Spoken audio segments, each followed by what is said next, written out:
Hello, how's it going? So I'm going to go through a whole lot of photography here, probably over 100 images, and I'm going to wrap up with a 15-minute webisode that we launched that reached a whole lot of people that I know a lot of them are tuned in right now on Twitter and through the live feed across 120 countries. So I just want to give a shout out to everybody in the wildlife community as we begin, and I'll introduce all of you to that and kind of what that whole program's about and how I've used social media and photography as a tool. And really, one of the things I really want to emphasize in this presentation, and something I've been sitting in a lot of your meetings over the course of the last day or so, and the power of communication through photography cannot be underestimated. I think that it's easy to just say, oh, let's just throw a photo up here, do something like that.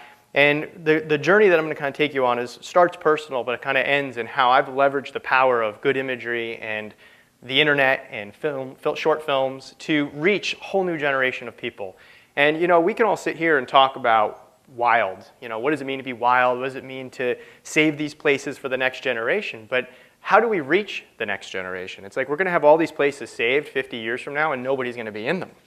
And so I think we have to find a way to make the outdoors relate to so many other people, so many different people. And that's something that I've really made a big part of my career. So before I say any more, I'm going to get started. These are the kind of images I enjoy making. These are the kind of images I do a lot of. I get to go to really cool places like Micronesia and Palau and get up in helicopters and photograph these kinds of views. But while this is great for a calendar, it's not really the basis of the way I really communicate with people. The way I communicate with people is other people in the landscape. And so I want to talk about a project that I worked on, which was really kind of the foundation that set the entire scene for my career. And that was as the first photojournalist embedded on a search and rescue crew on Mount McKinley up in Alaska. And I did this story about 3 years ago, and it was a shifting point for me because it was for the National Park Conservation Association. It's because people see this image, and this image is in my book on the national parks, and they say, oh, wow, it's a really pretty image of Mount Foraker, and love the snow and everything. Alaska's really pretty. What they don't realize is that there's two stories to every photo. There's a story that this photo itself tells, and then there's the story of how it took, or what it took to make that image. And they're two very different stories. So for me, that story began here. I was up in an airplane. I was part of this crew. There were 6 of us up on the mountain. I was part of the lead climbing rangers team, who's now the head of search and rescue for Mount McKinley. And we flew in these little airplanes. And I'm thinking, this is my first time in Alaska, by the way. I'd never been to Alaska before. It's so stunningly beautiful. And I'm flying in this tiny, tiny, tiny little plane. Our skis are poking in over our heads, and we've got all our gear in there. And I've got my one camera strapped across my chest. And I'm just ecstatic. I'm like sitting, this is a wide angle lens. So this thing, it looks a whole lot bigger than it was in real life. And we're flying in, and this is the, what do I do with that pointer? This is our runway. We actually land on an active glacier, the Kahiltna Glacier, which moves a foot every day. So somebody goes out there with a little rod and pokes it to make sure there's no holes. So when the skis come down over the tires, the plane can land on there safely. And I'm thinking, God, this is going to be just spectacular. And then the plane goes and it banks to kind of come in from the other side. And through this little submarine round window, I push my lens up and I photograph this image. And one of the things that I've really loved about being a national park photographer and photographing in so many parks across so many all the states is the perspective that I've had. I've had such unique opportunities to see these places in ways that no one has ever thought of them before. I mean, you think of Denali National Park, most people think of the classic fall scene with the moose out in the field, but they don't think of Denali National Park, the heart of it, the mountain, as being this place where so many mountaineers begin and end their journey, which, this is the runway here. These are planes landing. This is the National Park headquarters and the weather center here, and this is where I lived for 3 days while I trained with the search and rescue team to get comfortable with the gear, comfortable with rescue, because not only was I a photojournalist up here, but I was also responsible. I was responsible for the team I'm roped in with. I'm responsible for cooking dinner, cleaning dishes. I'm responsible for setting up tents and waking up at 3 in the morning to go out and climb and do everything that they do. There was no Sherpa to carry anything, including the 17 batteries I had to bring and hundreds of gigabytes of memory cards. And so everything was being done here, getting used to the trip. But I love this because it's just such an abstract view that you don't really picture. Just spectacular. I think this whole journey is going to be amazing. This is not my plane. This plane was much nicer than the one I flew in on, but it made a really nice picture. And I'm thinking, If these mountains are my backdrop, the rest of this is going to be the easiest assignment I've ever done. Because how do you take a bad picture in Alaska? And then it looked like this for the next week. It was, the saying was it looked like it was inside of a ping pong ball. You had no horizon line. There's actually a cheat. This screen is giving you a horizon line. There's no horizon line. You're just looking at the head in front of you the whole time. And I'm like, how do I tell a story about this? And that is part of the story, because it is a very zen, very meditative experience, because you're not talking to anybody. You know, you don't have headphones in. You can't listen to music. It's not safe. So you're just literally listening to your own foot in front of you for 6 hours, except for a break you would take every hour for 10 to 15 minutes. And every now and then you'd get a break, and the fog and the clouds would lift, and you'd get a real sense of the scale and the place you are as you're kind of climbing this giant glacier. And then we got up to Windy Corner, which I was so grateful for because I was mortified of the idea of it. I had read way too much on the internet about it. It's kind of like when you read up on your own health and you have everything on the internet. Well, it's the same thing with Windy Corner. It's like, if you're going to go, this is going to be the place. So I get up there, there's no wind, it was warm. We're at 13,200 feet, which gives you an idea how high that is. It doesn't sound that high, but oxygen is scarce at this point. You're starting to really, really feel it. You know, when people go parachuting, they jump out of an airplane, it's at 13,000 feet. That's the ceiling. So it gives you an idea how high up we are. Lucked out here. You know, it was just a great climbing day for me. I was finally gotten my own rhythm a little bit on our way to 14,000 feet. At 14,400 feet, thereabout, is medical base camp, and I was here to photograph this story of resources. You know, this wasn't just search and rescue, but this was how does the national park manage the resources of the mountain? They keep it clean, they got garbage coming off, they're helping people who are injured, hurt, getting frostbite like these guys. Guy on the right was mortified because his wife told him not to go, and now he was going to lose a little tissue, and he didn't care about the tissue loss. He was more worried about what his wife was going to say when she got home, or when he got home. And that was, you know, this where I spent a week, literally, making burgers for Peter Hillary, Sir Edmund Hillary's son, who was climbing on the mountain at that time. If you saw 127 Hours, Aaron Ralston was up there also skiing up. He'd go up every night up in this area, and he'd ski down. He'd basically summit every day, more or less, and then ski down by himself into base camp. And we'd all sit in chairs watching him come down every night. But what was interesting is I'm a nature photographer, and this is a search and rescue assignment, but it is the national parks. This is an area that's part of a conservation, a piece of land that's part of a conservation program, a large conservation program by our federal government.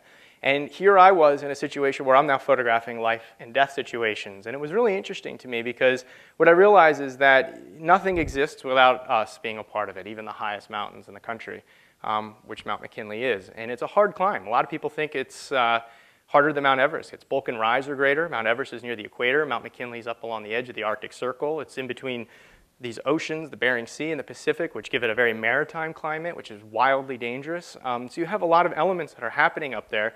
You're carrying all your own gear. You're not carrying bottled oxygen. You know, it's a challenge, and some people don't do well with it. This guy here, who's being rescued down from 17,000 feet, which was an active rescue, had to be brought down, and we brought him into the medical tent, and they had to hydrate him. His team had left him behind. He had told them to leave him behind. They said, you know, he wasn't feeling good. He said, just go ahead without me, go ahead with me. I'm just going to sit here and take a break. I'll catch up. Well, they make it all the way down. He's nowhere to be seen. And a Russian team of climbers, who thankfully had the park frequency on their radios, were able to come radio us, and we were able to go up, and they started lowering him, and then search and rescue took over halfway up. He was in really rough shape. He only had something like 22% oxygen level in his blood, where all of us have about 99 in here right now. You know, it's normal to have maybe 90 as a climber who's healthy on a mountain. You don't ever really have 100% like we would here. Every time he came off the air, his blood levels would come back down, his oxygen levels would come back down, so he had to stay on the bottled air. And he had to stay in the bottled air for 3 days because there was no line of sight for a helicopter to pick him up. And it's a very controversial thing, the helicopter, in that, you know, people take risks then if they know they're going to be rescued, and then do they take more risks in a place like this? And, you know, it's something that everybody's going to kind of going back and forth with. And the truth is, you know, the helicopter may or may not be able to get you out of there. In most cases, you know, a lot of people, they don't come back. In this case, this guy was in certainly very capable hands. And after 3 days of waiting, on one evening, the helicopter comes into land. It's a high-altitude specialized helicopter. There's only a couple of them in the world. It's called the Llama. This one's called the Denali Llama, which was kind of funny. And And I was kind of given in a very short window of time an opportunity that really kind of ended up being one of the best decisions I ever made, but also really changed the course of my entire career as a photographer because it was so impactful. And I mean, I'm up here bonding with these people. There's no radio, well, there was radio, but there was no real radio. There's no television. There's no internet, no cell phones. There's none of that. You know, and so you're just up there with a group of people and you learn everything about each other. It's like, I'd say it's the closest thing I've ever been to being in the military because you're just embedded with a crew and you learn these people and they're great people and you feel that sense of camaraderie, and I wanted to finish the rest of my time with them, but at the same time, I had an opportunity to go down with the patient. And it was 11:30 at night in the summer in Alaska, the light's always staying up really long. You know, it barely goes down below the horizon behind the mountain at night and then comes back up a few hours later. And this guy here, John Leonard's like, dude, this is such a rare opportunity, you got to take it. He's like, you got to photograph it, you know, we'd love to see the images too. And so in a matter of really what was an hour, I made a decision to leave the mountain, which was a very hard thing. But I got to go up in this little bubble and fly off of North America's highest peak, more or less, across the top of the Alaska range at 11:30 at night. And I'm standing there, I'm in my down, I've got all my gear thrown in a bag, and I'm cruising across the tops of these mountains. And the clouds are coming in, you could see the cloud layer that held him up there was still kind of lingering. And I'm kind of just gliding across, and it's the most surreal experience, because in a matter of 50 minutes, I go from the slopes that took 2.5 weeks to get up there, and I'm coming down, and I start to see the snow. I'm actually seeing snow chunks fall off of rock for the first time ever. It's like mountains being born from the vibration of the helicopter blades. And then the green starts to creep its way up. And the green's creeping its way up more and more, and the sun's getting lower and lower on the horizon. And I'm sweeping down through this valley, and I see black bears running through. And in a matter of minutes, 50 minutes to be exact, I'm standing in the parking lot where my journey began 3 weeks before that, right near the runway. And I'm in down jacket. It's 85 degrees. The mosquitoes are flying around. I haven't shaved in 3 weeks. Got this awesome beard going.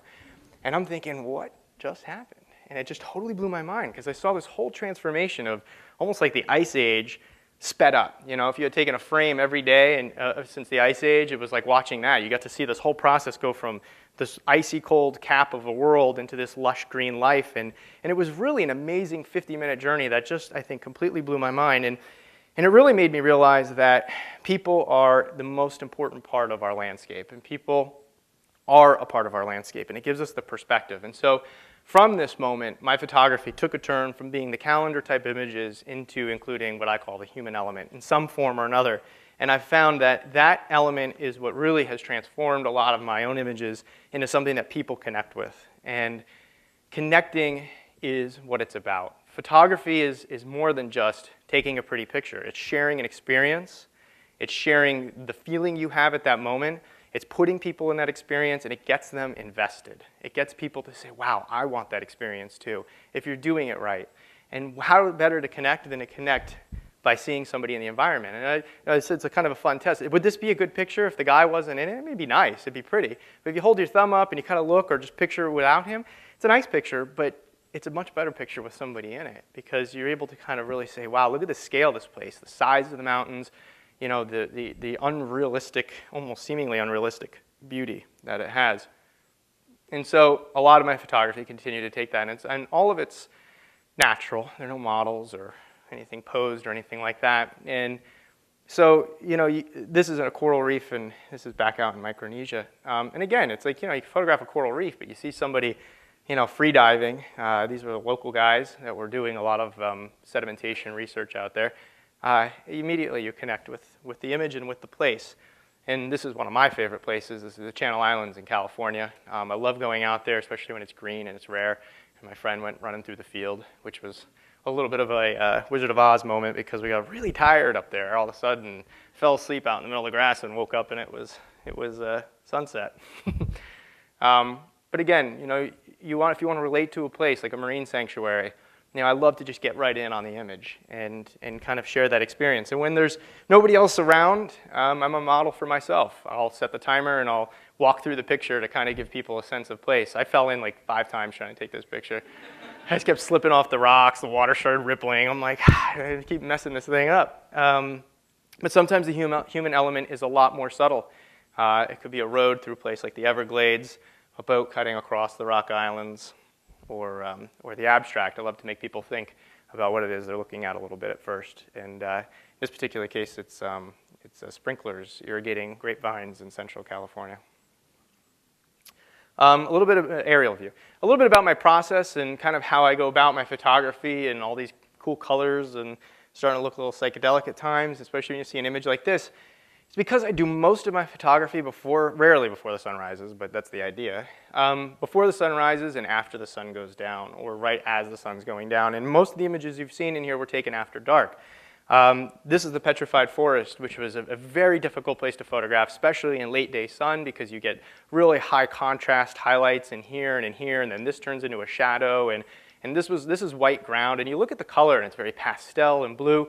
And what happened, my own shadow was getting in the way too, constantly, because you're shooting something that's knee high, and you keep the sun's behind you, and you're trying to get the nice sky and everything, and your own shadow's going across. Sun goes down, sky turns blue and purple and pink, and then this white clayish rock starts to reflect the color of the sky. The harsh contrast dies down, balances out, and I'm able to photograph this 250 million year old log that has been turned to stone, and the color starts to really resonate. Remember the guy running through the field? When I woke up, that's what it looked like. The sun goes down, and that contrast that's on all the leaves, it's very yellow and bright green and kind of harsh shadows and everything. It was a cool picture, but this one is so much more magical because you get to see what I always call the true color of a place. You know, it's that nice ambient light. It's like a giant softbox that's up above you, but there's no hard spotlight coming down on everything. And so you get a very different look to the images. You have to use a tripod. You have to have a lot of patience, something I got by being an only child. But one of the things that I really like too is to hang around long after dark. And you know, it's funny, everybody's like, wow, how do you get that picture like that? And then I'm like, well, I stay. Everybody else is packing their car and heading back to the hotel or dinner. The thing is, I don't have great dinners when I'm out there taking photographs because everything's closed by the time I get in. But I'm getting good photographs, and I'm happy with that. And this is out in Badwater Basin, and this was actually a popular time. The sun had gone down, and this is salt. So, you know, salt's normally white, but for me, it's really kind of pink and blue because we're starting to reflect the sky. And I waited, and everybody else, all the photographers were out there around the same time, but then everybody left. And I just kept hanging on, and had one of those horrible sandwiches I like to make myself. And then in that exact same spot, the moon rose over the top, and I was able to get this really cool abstract view of Badwater Basin with a little bit of water still in it. And you know, where I was out here photographing somewhere in this area, and now I was up kind of almost on the edge of the parking lot. And the crescent moon rose, but you could still see the outline of the whole moon, and it was just a really magical moment, and I was the only one out there having it. And so, you know, that's one of the key things. One good example of, you know, shooting in the shadows and using the smoke in late daylight, this was taken an hour and a half after the sun set. This is up in Glacier National Park, Montana. This is almost probably a full minute, maybe even a minute and a half long exposure, which is why the water is so glassy and clear. And if you look at these mountains in here, that was from a forest fire. A lot of the smoke that was coming through, this was about 2 years ago, I think. Forest fire smoke had settled into the mountains, settled up into the edges and the cracks. And I worked my way from over in this little area here on this point, got in, threw on a long lens, and capitalized on the blue.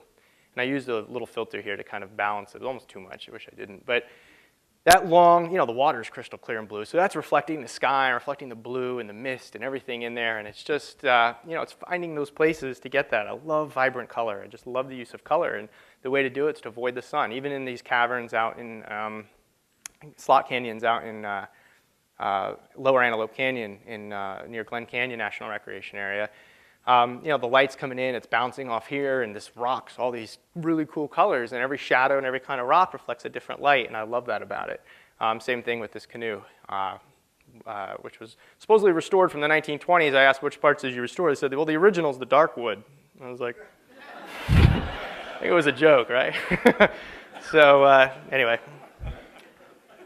But what I want to talk about is the parks. America's National Parks, and I did something kind of interesting. The title of my book, and I'm not trying to shameless plug, but it was really what happened with it and the distance that it went and the distance the photography went.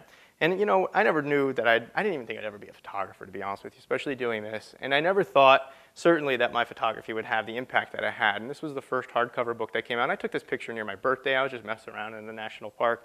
Had no idea. I had one of the best sunsets over the Tetons I'd ever seen. And that other image that you saw earlier became the next one, which is the paperback. And what happened was, you know, I started to think about the process. And again, my park's images include people a lot, you know.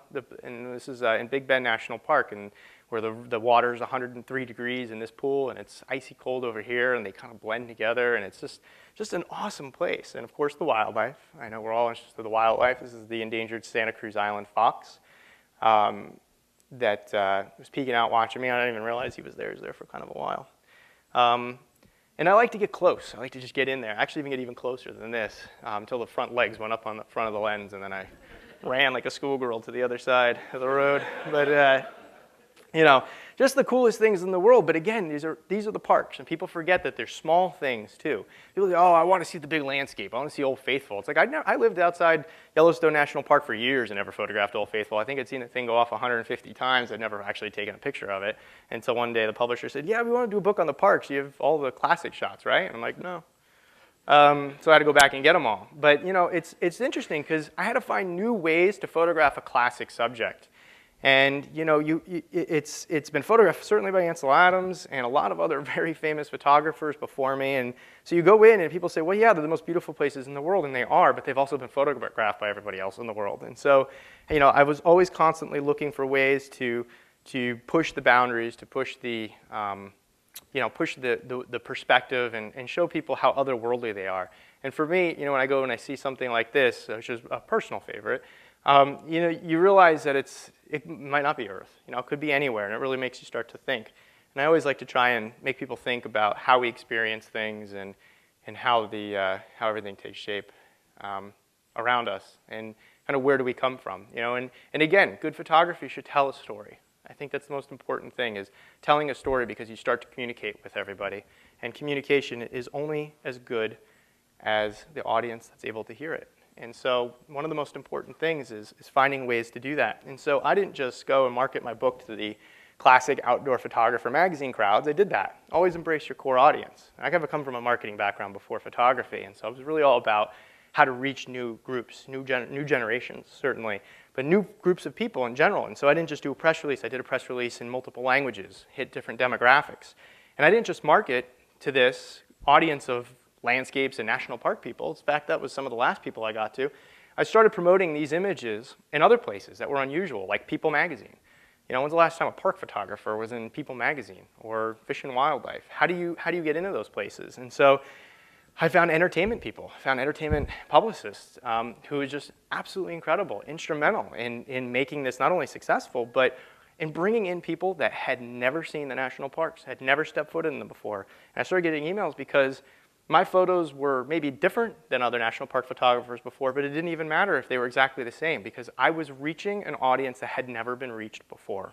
And that was a very critical thing for me. And so obviously leveraging the power of the internet, leveraging the power of places that even if you were a huge national park fan, you've never heard of, or maybe didn't realize were a national park, like the Apostle Islands National Lakeshore, you know, Point Reyes National Seashore, up in Northern California, which people don't realize, managed by the National Park Service. And so I started looking at places like that, but of course, always going after some of the classics, and always remembering that I had a core audience of people that really enjoyed going to these places and associated them with memories. But I still always look for new perspectives. And it's challenging. It's challenging to find places like Yellowstone National Park and say, okay, well, I don't want to just do Old Faithful. I want to show the geysers and the features in new ways. And so I look for that, and I look for a way to tell a story, and I do that in layers. Something in the foreground, something happening in the middle, something happening in the distance, your eyes traveling around through the whole photograph at all times. Other times, you know, I'm most inspired by painters, not photographers. And George O'Keeffe is somebody who's greatly inspired my work, and I very much admire hers and her eye. I have no idea how she came up with half the things she did. And this was a photograph I did in New Mexico a couple years ago after I'd been living through the rain for 3 days, and it finally let up, and as it let up, it never really cleared up. And this is not the sky. This is actually, you know, when you get atmosphere on the mountains way in the distance. That's what that is. This is a landscape image made with a 400 millimeter lens. And I'm standing at the top of this sand dune with this huge lens, and what I saw was the top of the dunes drying off first, and the bottom of the dunes drying off last, kind of on this gradient. And what ended up happening is the wet parts were beige, and the top would turn white again. And so I got this huge layer of these dunes with this beige gradient that to me just looked more like a painting that George O'Keeffe would have done. I thought it was cool, especially being in New Mexico. I felt like a little homage I love getting up in the air. It's another great way to show new perspectives. That's Mount Augustine. It's an island volcano out in the middle of Bristol Bay on the beginning of the Aleutian Islands, outside Lake Clark National Park. Froze to death on this one. My own tears were frozen in my face, hanging out of an airplane in the middle of winter. But it was so well worth it because I saw things that were Lord of the Rings-esque, which I'm a nerd if you haven't figured it out by now. But the colors and the perspective. And again, that's why I wanted to do this. I wanted to share these things with people. And you don't have to go up in an airplane and hang out at 60 below zero and dress like the Michelin Man to do it. I wanted to be able to at least share the innermost parts and the most rare times of year and in these extraordinary moments in extraordinary places. And that was my goal as a photographer, and bringing those to new people and new audiences. And this is, the classics. You always got to do the classics. They're fun to photograph. And then rethinking the classics always is another thing. This is a giant sequoia tree. But quick word on the technical thing, because people ask, especially on this picture. I don't use Photoshop. There's no Photoshop in these photographs. Everything's done in camera. This is the only frame I got out of this image, because there's only a small window of time where the sky stays blue and the stars kind of come out and they're bright enough that you can capture them on film. And I found this tree in the middle of winter that had enough sky around it where I came in with a flash and I strobed the tree with a warming filter, one pop on this side, one pop on that side. I did about 3 exposures, only one of them came out. I did 2 horizontals, and this was the vertical with a really wide lens set at the base of the tree. 6-minute exposure, and it's just one. And something I'm proud of, because it's just, I always try to think, what is the essence of a place? What is the essence of something? And I always think of a tree reaching towards the sky. Well, don't do it in the middle of the day. Do a tree in the middle of the night, because it just seems so much more surreal. So what I was talking about is where the book went. And this is where the real trip comes in for me, because this is what photography and reaching out can really do, because this is what I think everybody's job is to do. Me as a photographer, everybody who works in places like the National Wildlife Refuge and anywhere in the national parks or conservation groups across the country, we're supposed to reach people. We're supposed to get our message out. We have to get our message out. We have to share these places. And I'm not saying preach and say, oh, well, this is going to be the last chance you ever get to see something. I'm saying, hey, check it out. Isn't this really cool? Go put on your shoes and go for a hike. Because I think that plants a seed for people that once they do that, once you take one long hike into Avalanche Creek, even a short hike in Glacier National Park, or go on a drive, you'll go back again, and you'll go back again and again, which is how it started for me. It's something I enjoyed doing, because that seed was planted. It kept growing and growing until one day I become somebody who's active. And and that's, for me, that's my goal. I have no other lofty goal. I'm not planning to try and save the world or bring about world peace. But I want to inspire people to go out with the idea that you get enough of that, you're going to get somewhere. Well, the interesting thing happened in that I had a friend who was on a tour going to a bunch of different countries and said, well, I really want a gift from America that's American, but I don't want to bring a snow globe of New York City to Afghanistan. So she said, your book's perfect. It's, it's kind of neutral, really beautiful, says America, but doesn't really say a message. Can I bring 10 of these things with me and whatever. So she brought him to this college in Mazar-i-Sharif in Afghanistan, to a village in Havana, Cuba, down here on the right, and on the left, oh, I'm sorry, this is the United Arab Emirates, sorry, this is UAE here, this is Mazar-i-Sharif in Afghanistan. I said, cool, you can do it, here's 10 books, send me some pictures. So she sent me some pictures, but what was awesome is she emailed me and said, you'll never believe the impact that these images had. She goes, these people had no idea our country was this beautiful. She goes, it became such a great conversation starter for me. She said, I was able to they were like, wow, is the water really that color? Are the mountains really that pretty? And we always thought New York was just, or we always thought America was just New York and Hollywood. We didn't realize there was all this other stuff there. And it became a place for her to have these conversations and open doors, because they started to ask her questions. This light bulb went off in my head, and I was like, well, why not leverage that as a diplomatic tool? And so I started working with different arms of the government and different nonprofit groups and humanitarian groups, and I started saying, well, hey, if you need something to kind of create a dialogue when you're over there, use my book. Why not? It's kind of a cool middle ground. And so they did. And so this picture that was nonchalantly taken on my own little vacation for a couple days in Grand Teton ends up becoming the cover, ends up becoming an interior, ends up going to Afghanistan along with a lot of my other photographs in my book, and just recently became the cover of a Sierra, which is a phrase I've coined, which is wilderness diplomacy. And now it's being used in all sorts of ways. It's being used in a school over there for educational purposes, as a tool for teaching English, and not just in Afghanistan, different countries. It was given to Japanese ambassador after the earthquake as a reminder of the healing power of the earth. And to see this, for me, is a trip. I mean, hello, I was in Arches National Park, and now look at this. I mean, it's amazing to see this. And is it bridging dialogue? And it is. It's creating a dialogue. Am I naive in thinking it's going to change the way we operate around the world? No, I don't think so. But we all have to begin somewhere. And I think that conversation and communication is a great place to really start. As I kind of conclude, because I have a little 15-minute film, which I think you're going to really enjoy, which is really something that I think applies especially to this group here tonight, is about reaching the next generation. And this is kind of the next extension of everything I've done. I was fortunate enough to get together with some friends, and we put together a short film. But these guys were, we were kind of like the perfect pairing. It was me and my world and traveling and going to all these parks and places. And they are actors on a leading show that have a great teenage audience, One Tree Hill. And they love the outdoors, and I love the outdoors. And we said, well, what if the four of us all get together and we do a trip down to Florida? And we hit the Crystal River area with the manatees. We went to a bunch of different places, which you'll see. But we decided to create it as a full-on outreach to get as many people to see this thing as we possibly could. So we got a logo drawn up with some animators. We called it Wildlife, kind of playing on the double entendre of, you know, we're not going to keep it clean. We're going to have fun. We'll go out and we'll drink a beer around the fire, because that's what we would do. We're not going to fake this. We're going to keep this as real as possible. And, you know, of course, I'm shooting pictures and jumping and putting in the self-timer. So we launched a blog, too. We made it look like a travel passport. We started blasting it out through social media sites, using their huge audience, their reach, their following of fans, loyal fans, awesome fans, who have just been so incredible in supporting this. But, you know, we reached a whole other generation of people, and every day we'd release a new photo from the road as we went.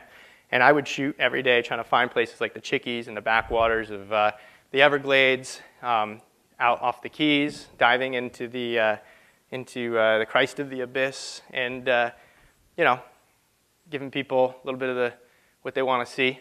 And I kept calling this the Fountain of Youth. This was such a cool place. Crystal River. There were no manatees in this section at the time, but it was so awesome swimming around in there. We had a blast.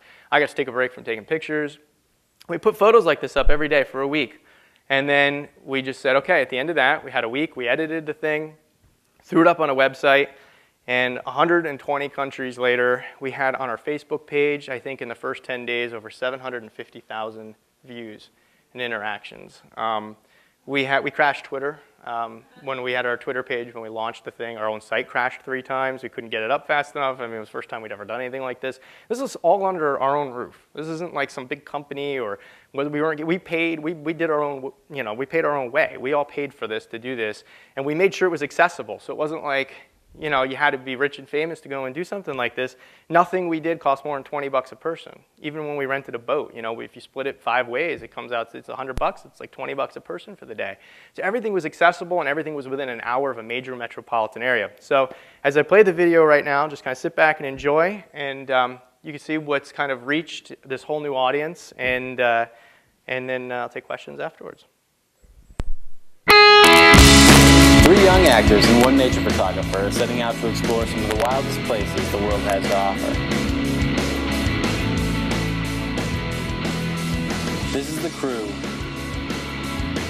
This is the route. This is the life.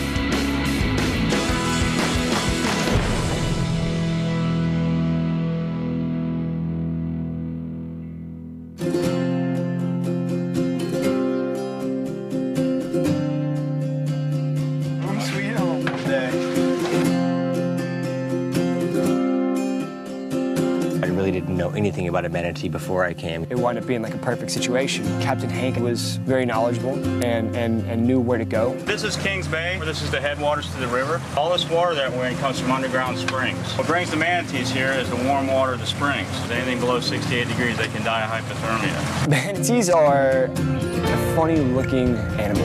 How would you describe a manatee?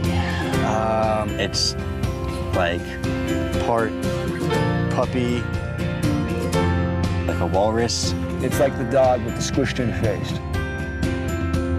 A really nice, fat, jolly person. Just kind of sits there, just goes along the bottom, and it's just vacuuming up its food, just kind of cruising all day. Part of the excitement of going out and seeing the manatees is the search for them. I've never even seen one of those. I've never even seen a manatee, let alone swam with one. You're looking everywhere to try to find the swirl in the water that they tell you to look for, maybe the snout coming up. Here he is, right here. Oh, wow. When you first do see it from outside the water, it's pretty startling because you see how big they are. You spot them from the boat. You're like, all right, we're gonna jump in and try to find him. Where do we think they are? Right back in here? As soon as you jump in the water and you see it, then you get to touch it, it's just like, oh my God, it's a otherworldly experience, really.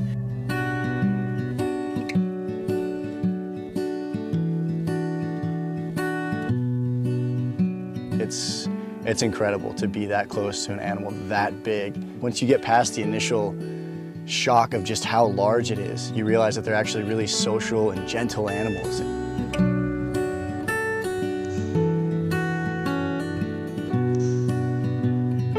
It's neat because for me, that interaction that people make is one of the most special parts of being outside. And when they make eye contact with you, a manatee swam up to me and looked at me right in the eyes, like right in front of my mask, and just stopped and held, and then they mimic you. Steven was in the water swimming, and he'd roll, and the manatee would roll with him, and they'd kind of move their arms, and flippers would move the same way as his hands.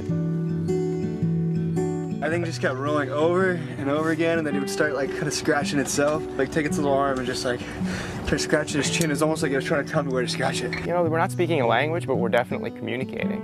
And to me, that's one of the most special things that people can have.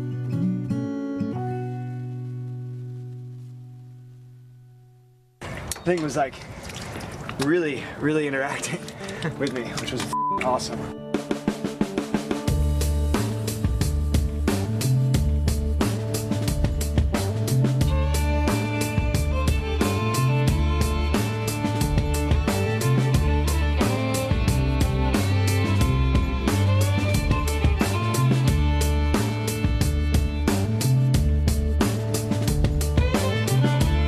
We get into the Everglades, and we pick up a couple canoes.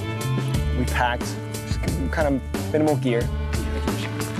Trying to find this place called the Pearl Bay Chickee. And the Chickee is basically a giant wooden platform that the National Park Service has put up out in these far reaches of the Everglades. So here's where we're headed.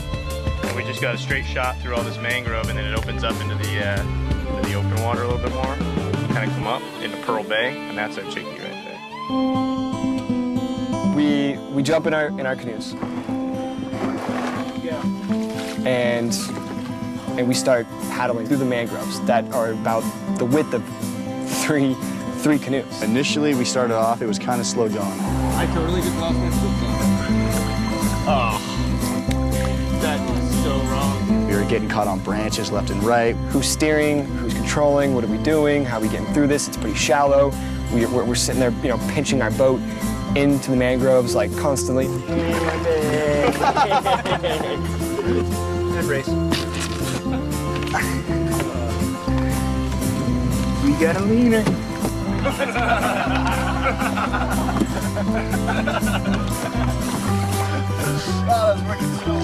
But, once we got out into the more open waters, we got a little speed going. Really, really cool experience, something like I've never had before, because you're just ducking through the trees and through the mangroves, just paddling through, just kind of finding your way, not really knowing what to expect around the next corner. It was an adventure trying to figure out where we're going. But it all made for the fun of it. Does this mean I go right? No. Right? Yeah. I mean left. Yeah, left. At some points, you're almost going through this, it's just like this low tunnel of vegetation. And there's a thick canopy above you. Just immediately hits you where it's like, this isn't like anything I've ever done before. This is awesome. I haven't felt as transported to some other place as I did when I was in the mangroves. I felt like I could be on another planet, really. Ian and I ended up seeing a manatee in the mangroves, which apparently is pretty rare. Give me a manatee off to your right. Wait a second.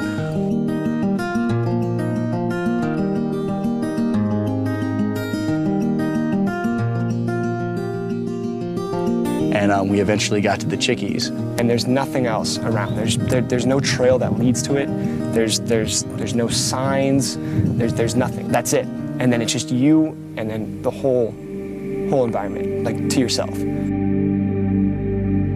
It's something that, to me, is such a rare opportunity to have, to be able to get that far back out in a mangrove and then lay out there on a deck, listening to all the different birds and sounds of gators in the distance. You really don't have to be connected with the world electronically. There's other ways to be connected with the world if you just sit back and relax. As the night fell, we got to, talk and kind of bond and have a couple beers, have a little meal, dangle our feet in the water. It felt like prime real estate, It felt like I really was sleeping somewhere where, if I was in a hotel room, people would pay a lot of money to look out their window and see something like that.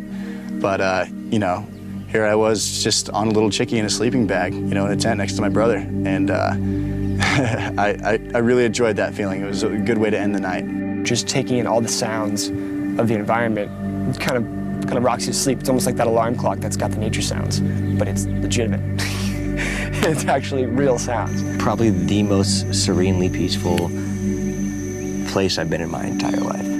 I think that will be the most amazing thing I take away from the trip. We're laying out there on this deck in our sleeping bags, and then all of a sudden the wind starts to pick up, and we get this thunderstorm. And it's just these bursts of light out on the horizon. Let me check my reflexes. I'm standing at the bottom of what was it we said this. When you're out in the Everglades, you really feel far removed, and the landscape is just really, really different. Something about the abundance of life here, the alligators, the egrets and birds. There's just so much here that I've always loved. I think it's one of the most special places in this country. Right away, it was like that picturesque, beautiful setting that I imagined it to be. It was a mix of having like the tight enclosure of kind of feel like you're walking through a jungle a little bit, to then opening up to wide spaces you can see for miles.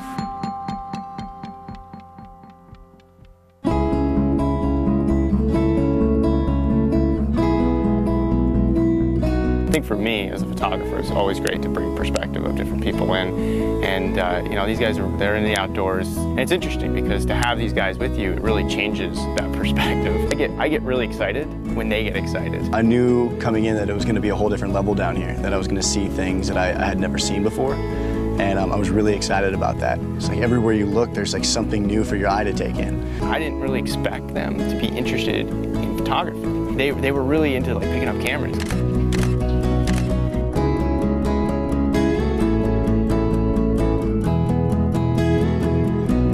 It's like sniping with these things, man. It's like, hold your breath.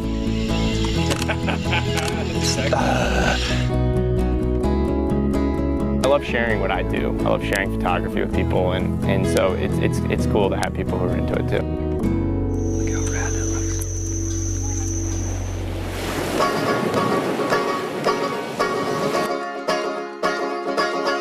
I've always been a water baby, so when we got out into the Keys there in Florida, I was a kid in a candy store. I was totally stoked. We got out there and it was like crystal clear, beautiful, just blue water. You could tell we were all kind of itching to get in. As soon as we tied off to that buoy and we were right by the coral reef, we could see everything that was around us. We were all ready to just like dive right in. Once you get in, there's so much to look at. There's, so many different colors, so many different types of fish swimming around. Checking out the coral reefs and all the fish, just everything that's swimming around. Once I got into those reefs, it was crazy. I think I got smacked in the face by a couple fish. You're sitting there just floating in the ocean and looking down at everything and all these species, all the habitat that's around you, and everything's living, everything's vibrant, and that's what it's all about for me. So awesome down there, though, isn't it? I always think it's like going into another planet. We actually, we got to go out to this little spot where they have this Jesus statue. This might even be our good friend Jesus.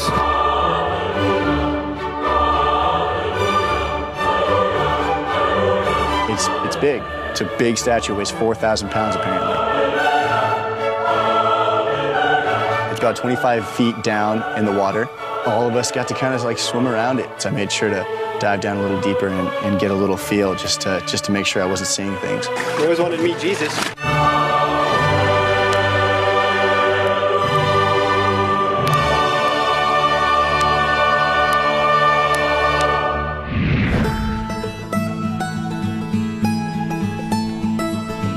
We're going to be looking for these anoles, the little lizards. There's one native species here, it's bright emerald green, and then in this park there are at least 4 non-native invasive species.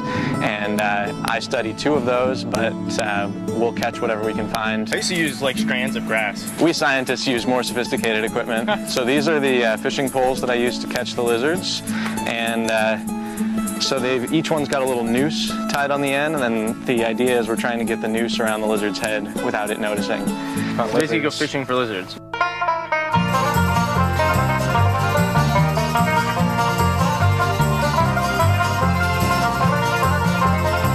Nice. Wow. All right. We'll call that beginner's luck. Distract him with one hand. Wow. Kind of hard to photograph wildlife when it's on the end of your lens.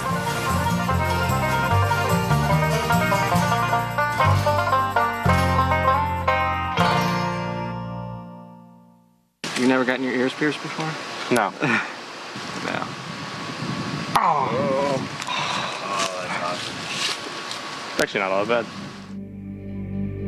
Once you realize how truly free you are out here to sort of do whatever you want and go wherever you want, and there's always that element of sort of mystery of like what's beyond the next bush or what's, you know, around the next corner or what's directly underneath the water, that's intriguing and that's exciting, and that's not something that you get in everyday life.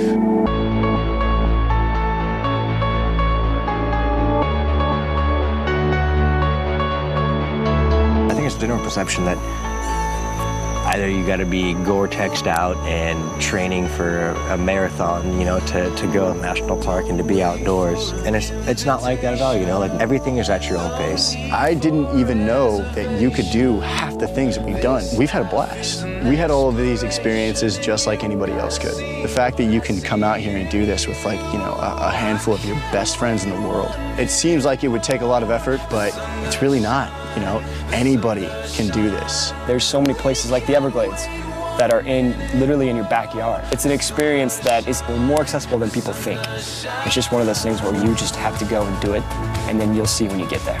Yeah, you might get, you know, a little dirt in between your toes, but it's all healthy. It's all good for you. There's a key that opens the door. It's finding time. Take your time, don't take too long. It's made me realize that if you just step a little bit outside your comfort zone, if you just step a little bit outside the norm, you really do get to sort of reconnect with the things that you forget about. You feel a little bit better about yourself, definitely. You can just even close your eyes and just bring yourself back. I will take that away from this trip and remember that always and just try to use that to relax myself. I want them to realize it's not scary to be outside. Things aren't out to get you. It's a great place to just come out and put your flip-flops on, go out and really experience it, because I guarantee it'll change everything you think you know about the place you call home.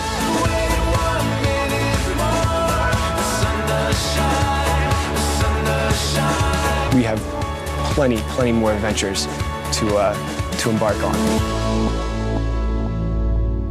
I'd go anywhere with these guys.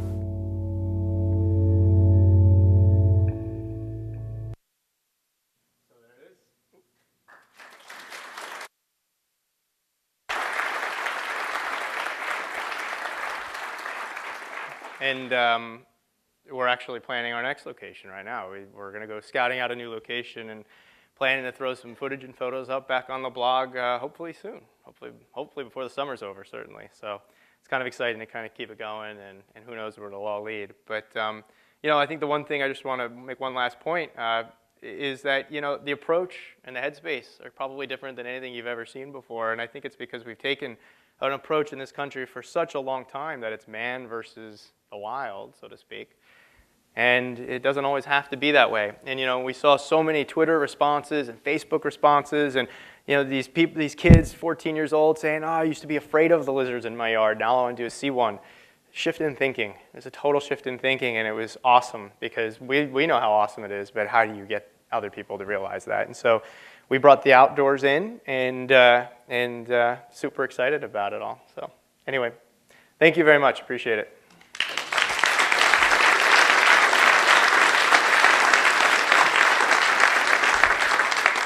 Any questions? No? Yeah. Mm-hmm.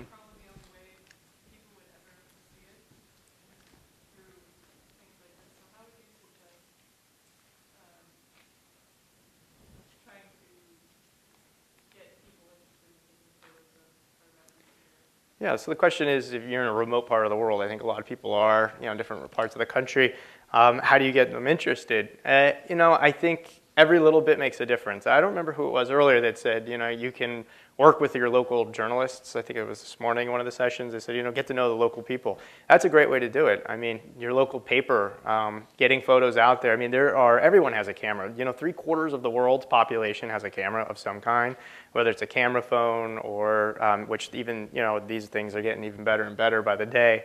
They'll be pro in no time. I'm pretty convinced of that. But I think it starts small. You don't have to hit 5 million people around the world. I think you can start with 10,000, and I think you got a room full of people here. If everybody did that, you'd hit 5 million people around the world. I think that no effort is too small, and I think that every little bit makes a difference. I think engaging people, certainly through media, is one of the greatest things.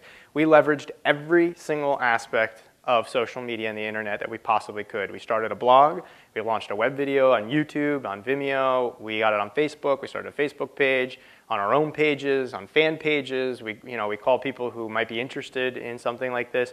I mean, MTV did a piece on this. I did an interview with MTV. VH1 did a piece on this. Us Weekly did a piece on this. Campus Circle magazine did a whole spread and called it National Geographic Meets Entourage. Do we think we could have ever gotten, which I'm not a huge fan of, but whatever.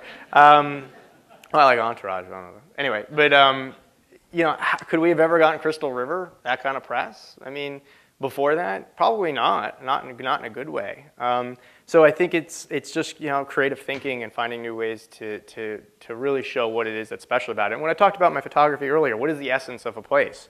What does it really represent? And try and convey that to people, and they'll be really excited. And certainly we hope we can keep that ball rolling too for everybody and get to Alaska and other places all over the world and do more of this. So, yeah, not just the mountains. No, I know Alaska's a stunning state.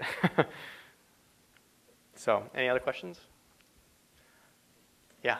What advice do you have for aspiring nature photographers, like young and Yeah, I mean, I think it's never too soon to start. I think you have to really want it. You have to be incredibly passionate about what you do. I think that's in any career. I think you have to just absolutely love what you do, because it's not going to be easy. It's going to be a long road, and it's going to be hard to get established. It's incredibly competitive, but if it's what you really want to do, then it will almost seem effortless in that way. I think to really specialize in a particular area is one of the best things that a photographer starting out can do. I always say specialize in your own backyard. That's what I did, and it's a great way to get started. Just know if you're doing nature photography. I've seen people do incredible photo essays on the habitat in their own backyard, literally in like a 30-foot square area that's fenced in, and they had like a swing set in it. And I saw some of the most beautiful work come out of that. And I think it's just you have to rethink how you approach it. I read a book on the beginning of National Geographic when Alexander Graham Bell was first starting that. And I think one of the things that one of the Groveners said was his photography, it wasn't so much that he had a good photograph of a robin, a bird, but that it looked like another robin had taken the photo of this robin, pulling a worm up out of the ground. And when you think about that, you can almost picture what the photograph is. It was his way of thinking, especially back then. It was just a whole new perspective that people hadn't had. So I think specializing in something, maybe it's specializing in backyard birds or backyard anything. If you want to go larger, and you have the opportunity to go larger, specialize in. I know people who specialize just in baby animals. People who specialize in cranes, whooping cranes, and things like that. I started by specializing in the national parks. So. Any other questions? Nope. Cool. So when you want to walk away from the park service for more wildlife? I'm ready. I'm ready. You guys have awesome places. I'd be very excited to work with everybody here. So. You know, we had an old saying once that the park service is like Hershey's chocolate. Yeah. But we're for the chosen few. We like the chocolate. Awesome. Sounds good. All right, thanks again. Appreciate it.